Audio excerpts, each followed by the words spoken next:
क्यों शकुनी ने हस्तिनापुर का विनाश करने की कसम खाई और क्यों गांधारी ने अपनी आंखों पर पट्टी बांध ली। एक भरी हुई राजसभा जहां गांधार का राजा असहाय खड़ा है। भीष्म पितामह अपनी प्रतिज्ञा निभाने के लिए राजकुमारी गांधारी को बलपूर्वक रथ पर बिठा रहे हैं। उस क्षण एक भाई का दिल छलनी हो जाता है, क्योंकि उसकी बहन का भविष्य अंधकार में डूब चुका है। और वहीं उसी सभा में वह प्रतिज्ञा करता है, हस्तिनापुर, तेरी समृद्धि मैं कभी नहीं देखूंगा, तेरा विनाश ही मेरे जीवन का एकमात्र लक्ष्य होगा। प्रिय दर्शकों, आपसे विनम्र निवेदन है कि इस पूरे घटनाक्रम को जानने के लिए वीडियो में अंत तक जरूर बने रहें। हस्तिनापुर के राजमहल में भीष्म पितामह, जो अपनी प्रतिज्ञाओं के लिए प्रसिद्ध थे, चिंता मग्न बैठे थे। उनके मन में केवल एक ही विचार गूंज रहा था कि धृतराष्ट्र का विवाह किसी भी तरह से होना चाहिए, जिससे हस्तिनापुर की गद्दी को कोई कलंक न लगे और कोई यह न कहे कि यहाँ का राजा अविवाहित ही रह गया है। इसलिए वे धृतराष्ट्र के विवाह के लिए उपयुक्त कन्या की खोज में लगे थे, लेकिन ऐसी कोई कन्या मिल नहीं रही थी। और तभी उनकी नजर पड़ी गांधार की राजकुमारी गांधारी पर, जिसका सौंदर्य अनुपम था, जो धर्म और पवित्रता की प्रतिमूर्ति कही जाती थी। भीष्म ने ठान लिया, यही होगी धृतराष्ट्र की पत्नी। भीष्म पितामह, जिनके नाम से ही प्रतिज्ञा और मर्यादा का स्मरण होता है, उन्होंने अपना पूरा जीवन राजकुल की गरिमा और वंश की रक्षा के लिए समर्पित कर दिया था। आज वे एक और दायित्व को लेकर गांधार नरेश की सभा में पहुंचे। उनकी आंखों में वही दृढ़ निश्चय और वही तेज था। गांधार का भव्य राजमहल, जहां आज राजसभा सजी हुई थी, राजा सुबल सिंहासन पर विराजमान थे। चारों ओर मंत्री, सेनापति और विद्वान बैठे थे। सभा में गहन मौन था। तभी राजद्वार पर एक प्रभावशाली छवि प्रकट हुई, भीष्म पितामह। भीष्म आगे बढ़े और सीधे गांधार नरेश सुबल के सामने खड़े हो गए। सभा में सबकी निगाहें उन्हीं पर टिक गई। गंभीर स्वर में भीष्म ने कहा, राजन, मैं हस्तिनापुर की ओर से आपके समक्ष एक प्रस्ताव लेकर आया हूँ। आपकी पुत्री राजकुमारी गांधारी, जिनकी ख्याति, सौंदर्य, धर्म और पवित्रता की प्रतिमूर्ति के रूप में पूरे आर्यवर्त में फैली हुई है, मैं उनका विवाह हस्तिनापुर के युवराज धृतराष्ट्र से करना चाहता हूँ। राजन, यह विवाह केवल दो व्यक्तियों का नहीं है, यह दो राज्यों का, दो वंशों का संयोग है।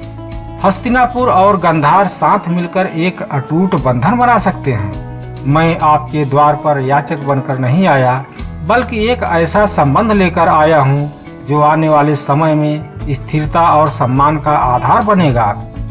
गांधार की सभा में एक क्षण के लिए सन्नाटा छा गया, क्योंकि वहां सभी लोग जानते थे कि धृतराष्ट्र जन्म से ही अंधे हैं। राजा सुबल का मुखमंडल अचानक पीला पड़ गया, जैसे हृदय पर किसी ने बहुत बड़ा आघात कर दिया हो। उनकी आंखें कांप उठी, होठ थरथराने लगे। कई बार शब्द होठों तक आए पर निकल न सके। आखिरकार उन्होंने कांपती हुई आवाज में कहा, पितामह, मैं आपके आदर्शों का सम्मान करता हूँ, परंतु क्या आपने सोचा है मेरी पुत्री का भविष्य कैसा होगा, वह भी एक अंधे पुरुष के साथ? क्या जीवन भर केवल शून्यता में भटकती रहेगी? क्या यह विवाह उसके लिए वरदान होगा या श्राप? पितामह, आप हमारे लिए पूजनीय हैं। आपके सामने अस्वीकार करना मेरे लिए कठिन है, पर क्या मेरी पुत्री का जीवन अंधकार में ढकेल देना उचित होगा? क्या एक नन्ही कली बिना सूर्य की किरण देखे सदा के लिए अंधकार में कैद रह जाएगी? भीष्म के नेत्रों में दृढ़ता थी। उन्होंने शांत स्वर में कहा, राजन, भाग्य मनुष्य नहीं चुनता, किंतु धर्म हमें मार्ग दिखाता है। धृतराष्ट्र हस्तिनापुर के युवराज हैं। उनकी मर्यादा, उनका कर्तव्य, उनके अधिकार, सब कुछ अछूत हैं। गांधारी का जीवन केवल अंधकार नहीं होगा, बल्कि राजमाता का गौरव उसका साथ देगा। सभा में बैठे लोग निशब्द रह गए। किसी ने भी राजा की करुणा से भीगी आवाज का प्रतिवाद न किया, पर उस क्षण शकुनी की आंखों में ज्वाला भड़क उठी। बहन के भविष्य का भय और अपमान की चुभन उसके हृदय को जलाने लगी। ये शब्द सुनते ही सभा में बैठे हर व्यक्ति की आंखें गांधारी की ओर टिक गई। वह राजकुमारी जिसकी सौंदर्य और पवित्रता की गाथा दूर दूर तक फैली थी, क्या वास्तव में उसका जीवन अब से अंधकार में बीतने वाला है? गंधार नरेश ने हाथ जोड़कर निवेदन किया, पितामह कृपा करें। मैं जानता हूं कि यह विवाह हमारे राज्य और आपके राज्य के बीच संबंध मजबूत करेगा, पर मेरी पुत्री का जीवन, क्या वह केवल एक राजनीतिक समझौता है? उसकी भावनाएं, उसका भविष्य, यह सब क्या महत्वहीन है? इसलिए हे भीष्म, यह विवाह नहीं हो सकता। यह सुनकर भीष्म का चेहरा कठोर हो गया। उनकी आंखों में केवल कर्तव्य था, मर्यादा थी, लेकिन करुणा का कोई स्थान नहीं था। उन्होंने दृढ़ स्वर में कहा, राजन, हस्तिनापुर का प्रस्ताव अस्वीकार करना हस्तिनापुर का अपमान है। यह विवाह होगा, किसी भी परिस्थिति में होगा। गांधारी, जो अब तक मौन खड़ी थी, उसकी आंखों में आंसू भर आए। वह अपने पिता की ओर देख रही थी, मानो कह रही हो, पिताजी मुझे बचा लीजिए। पर गांधार नरेश सुबाल असहाय थे। उनकी आंखों से केवल आंसू निकल रहे थे। भीष्म ने आगे बढ़कर गांधारी का हाथ पकड़ा। सभा में बैठे सभी लोग हतप्रभ और डरे सहमे थे। किसी में साहस नहीं था कि भीष्म के सामने आवाज उठाए। भीष्म ने गांधारी को बलपूर्वक रथ पर बैठाया। गांधार नरेश का हृदय जल रहा था, लेकिन उससे भी अधिक व्याकुल था गांधारी का भाई शकुनी। उसकी आंखें लाल हो चुकी थी, उसका सीना क्रोध से धधक रहा था। वह रथ को दूर जाते हुए देख रहा था और मन ही मन कह रहा था, हस्तिनापुर, आज तूने मेरी बहन का जीवन छीन लिया।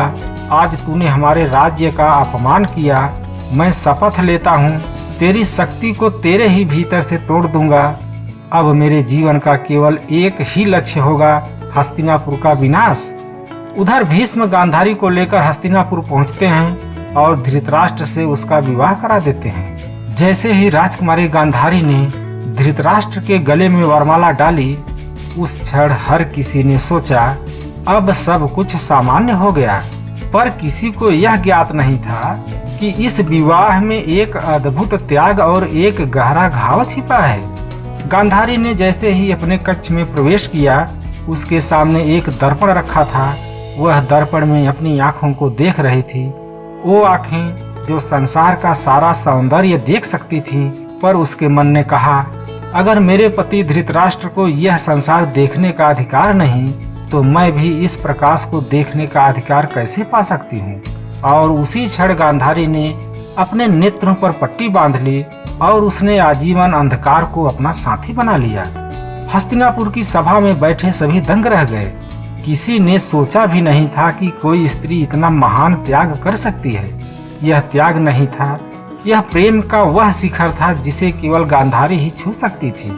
पर इस घटना ने शकुनी के हृदय को और भी तोड़ दिया। वह बहन जिसकी आंखों ने उसने सदैव प्रकाश देखा, आज अपने जीवन को अंधकार में धकेल रही थी, सिर्फ इसलिए कि उसके पिता और उसकी इच्छा को अनसुना कर दिया गया।